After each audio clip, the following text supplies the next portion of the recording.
বন্ধুসকল এয়া আপোনালোকে ভিডিঅ'ত যে দেখা পাই আছে এইবিলাক আপোনাৰ কালাৰ পেকিং হাঁহৰ পোৱালি হয়।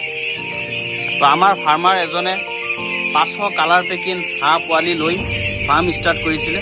তো আজি সেই ফাৰ্মত মই উপস্থিত হৈছোঁ। তো ইয়াত কিমান হাঁহ পোৱালি আছে আৰু কিমান দিন হৈছে, কিমান টকা খৰচ হ'ল, এই বিষয়ে আজিৰ ভিডিঅ'টোত মই ডিটেইলছত আলোচনা কৰিবলৈ চেষ্টা কৰিম। তো যদি আপুনি এই বিষয়ে জানিব খোজে তেনেহ'লে মোৰ যিটো ভিডিঅ' এই ভিডিঅ' প্ৰথম অৱস্থাৰ পৰা শেষলৈ অলপ চাই থাকক। বন্ধুসকল ইয়াৰ ভিডিঅ'ত যে দেখা পাই আছে এইবিলাক কালাৰ পেকিং হাঁহ, অৰ্থাৎ মেকপাই ডাক বুলি জনা যায় এইবিলাকক।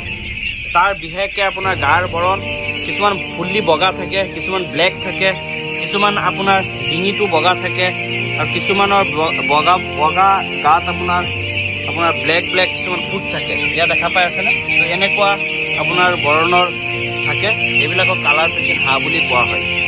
এই হাঁহবিলাক আচলতে আপোনাৰ 40ৰ পৰা 50 দিনত বজাৰযোগ্য হৈ যায়। এইটো আপোনাৰ ডিপেণ্ড কৰে ফিডৰ ওপৰত, আপুনি কি ফিড ব্যৱহাৰ কৰি আছে আৰু আপুনি অৰিজিনেল ব্ৰিড লৈছেনে নাই তাৰ ওপৰত ডিপেণ্ড কৰে এইটো। তো ইয়াত চাই আছে কিমান ধুনীয়া হাঁহবিলাক। তো ইয়াত 500 হাঁহ আছে। এই 500 হাঁহ পোৱালিৰ আজি বয়স হৈছে আপোনাৰ 25 দিন। তো এই 25 দিন বয়সত হাঁহ পোৱালিবিলাকৰ গ্ৰোথ এনেকুৱা দেখা পোৱা গৈছে। এয়া চাওক কিমান ধুনীয়া। 25 দিন বয়সত হাঁহ পোৱালিবিলাকৰ গ্ৰোথটো এনেকুৱা পোৱা গৈছে।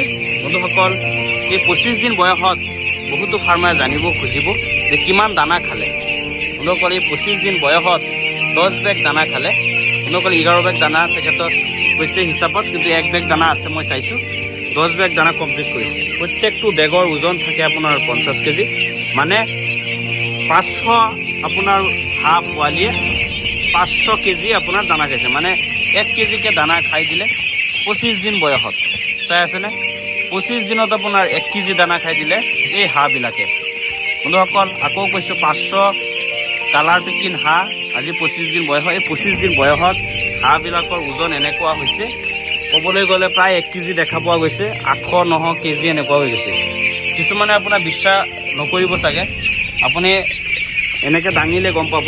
এতিয়া চাওক নোম চুম নাই, কিন্তু এনেকুৱা দেখা গৈ আছে যে 700, 800, 900 কিছুমান কেজি এনেকুৱা। চাওক এইটো হাঁহ দেখা পাই আছে, এইটো কেজি মাৰিব। চাওক বহুত ওজন এইবিলাক। তো এইবিলাক হাঁহ আপোনাৰ বজাৰযোগ্য হৈ যাব 40ৰ পৰা 50 দিনত। তো দানাৰ কথা ক'বলৈ গ'লে কি দানা ব্যৱহাৰ কৰি আছোঁ এতিয়া বন্ধুসকল, সোনা যিটো শালিমাৰৰ কালাৰ বাৰ্ড আছে, আপোনালোকে ভিডিঅ'ত দেখা পাই আছে বস্তাটো, সেই দানাটো তেখেতে ব্যৱহাৰ কৰি আছে। প্ৰথম প্ৰি ষ্টাৰ্টাৰ ব্যৱহাৰ কৰিছে আপোনাৰ 12 দিন। আপোনাৰ সোনা শালিমাৰৰ যিটো মেট্ৰিক্স দানা আছে সেইটো ব্যৱহাৰ কৰা হৈছে।